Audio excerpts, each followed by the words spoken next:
So here I'm going to show you how we do the doors, and one of the things that makes so that they hold up really well. Our shed doors are built really heavy duty. We put these 5-inch hinges on there. There's going to be 3 of them on here, and there's going to be a locking handle, and let's get going.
Just a couple of spots that I needed to touch up, and I missed on with the sprayer. So got that looking good.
Then we're going to put our handle on. I'm going to drill a hole for this stem to go in.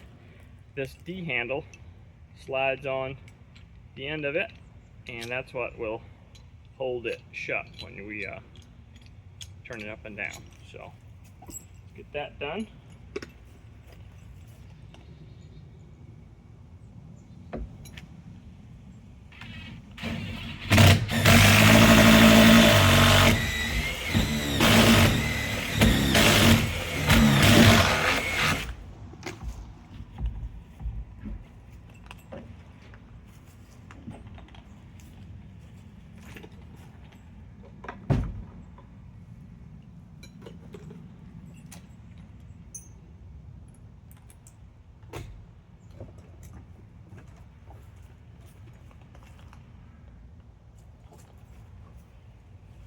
Then we're gonna paint this side of the door.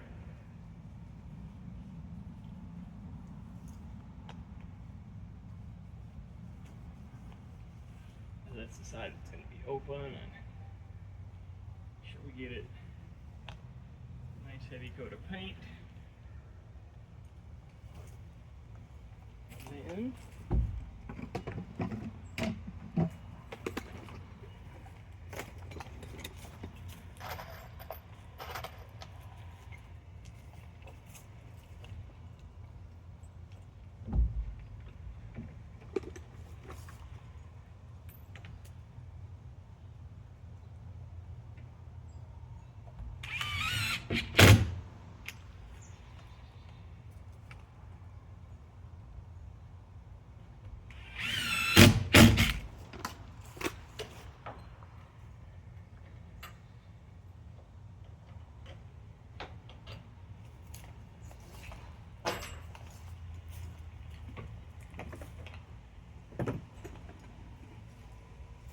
step inside for a minute to adjust this handle. I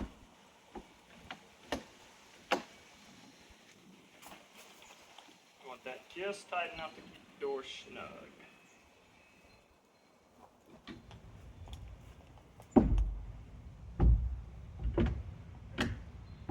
Just like that.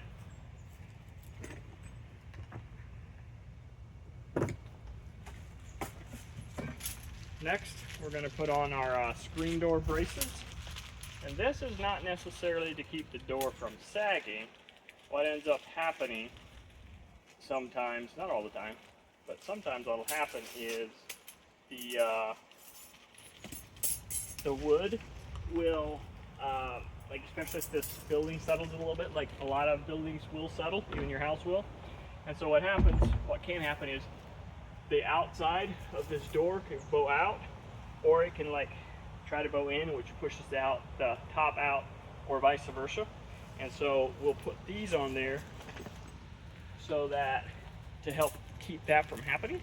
And then if it does happen, they have turnbuckles on them that you can just use to adjust it and pull that door nice and tight to where it will still close tight. So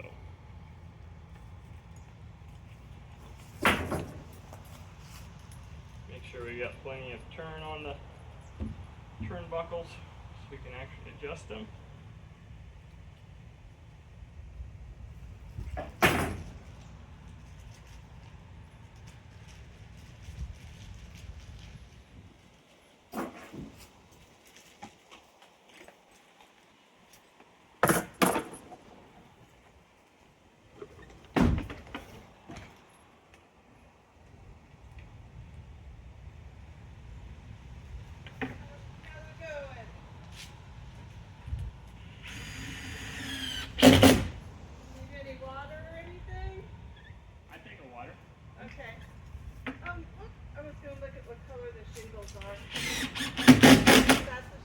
Yeah, they're great. Okay, great. Yeah, we can get some nice ones.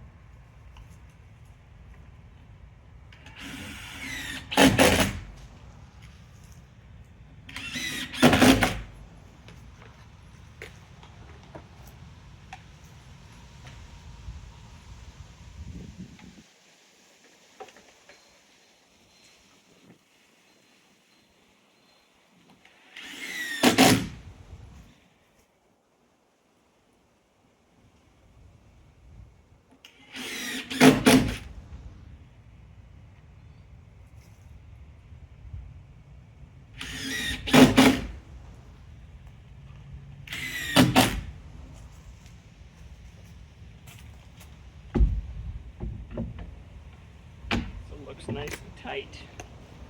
Then I'm going to put the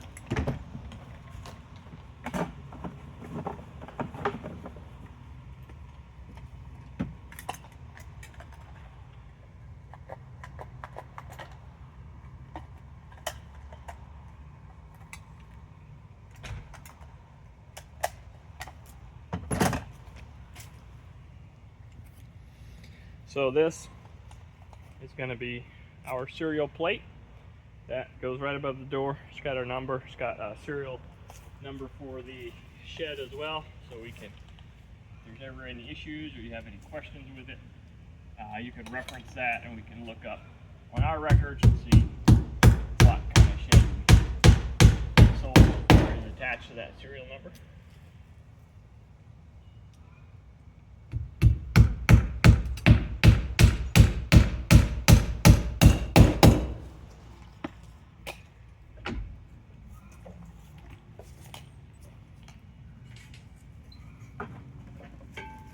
This is a nice metal threshold. It goes on to protect the OSB, the edge of the OSB as things go, as you drag things in and out of the shed.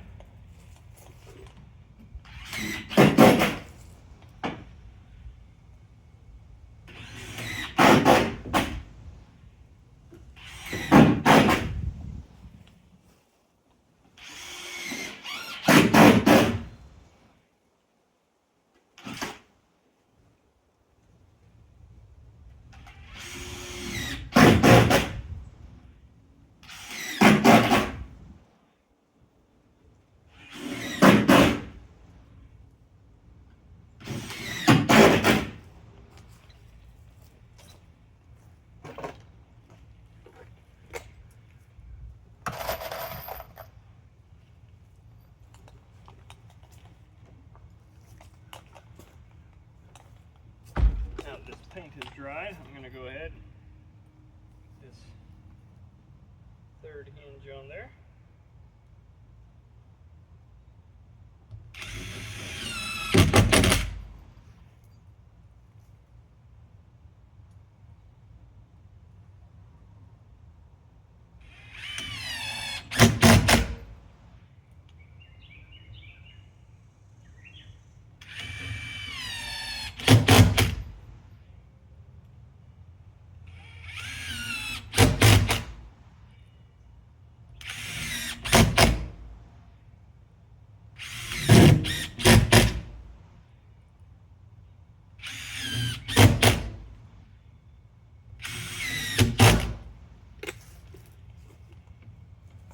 Now, the only thing that's left is the door jamb, which we are getting ready to do next.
So for the back one, I'm going to close the door just a little bit and push this out against the frame. And that is going to allow me to make sure that it shuts nice and tight up against the door.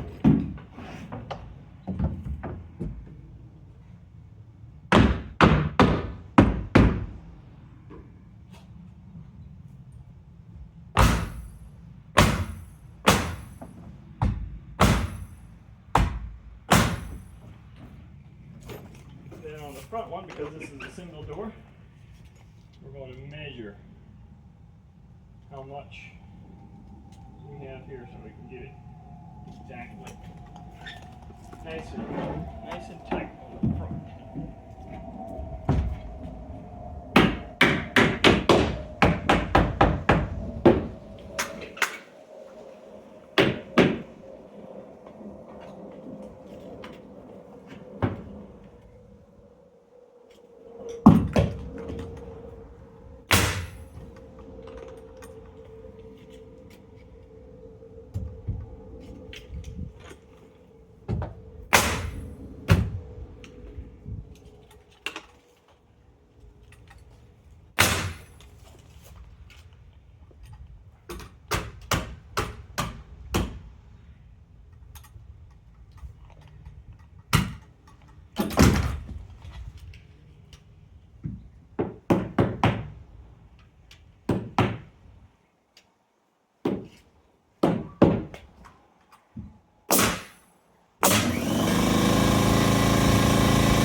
door.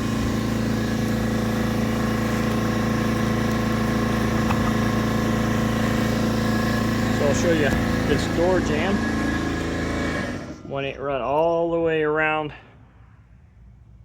the side of the door, and you'll see why. On the bottom, that door, you want it to close over the outside of the floor so that water won't get in your building. But when you close the door, you'll see how that goes up against your door all the way around, and that makes it, seals it off nice and tight. The other thing that is highly recommended is this little door drip cap, this little metal piece right here. This goes out over the outside of the door, so water can hit that and won't blow back in behind your door. I've had that happen on our cheaper line of sheds where we just try and give people a shed. We don't actually use that door drip cap because it's one of the things that a lot of sheds have been built without them, and a lot of time you're going to be fine without it. It's just every once in a while you get that rain blowing and it will actually blow back behind your door and get into your shed. So just something we added to our value series, and that door's set.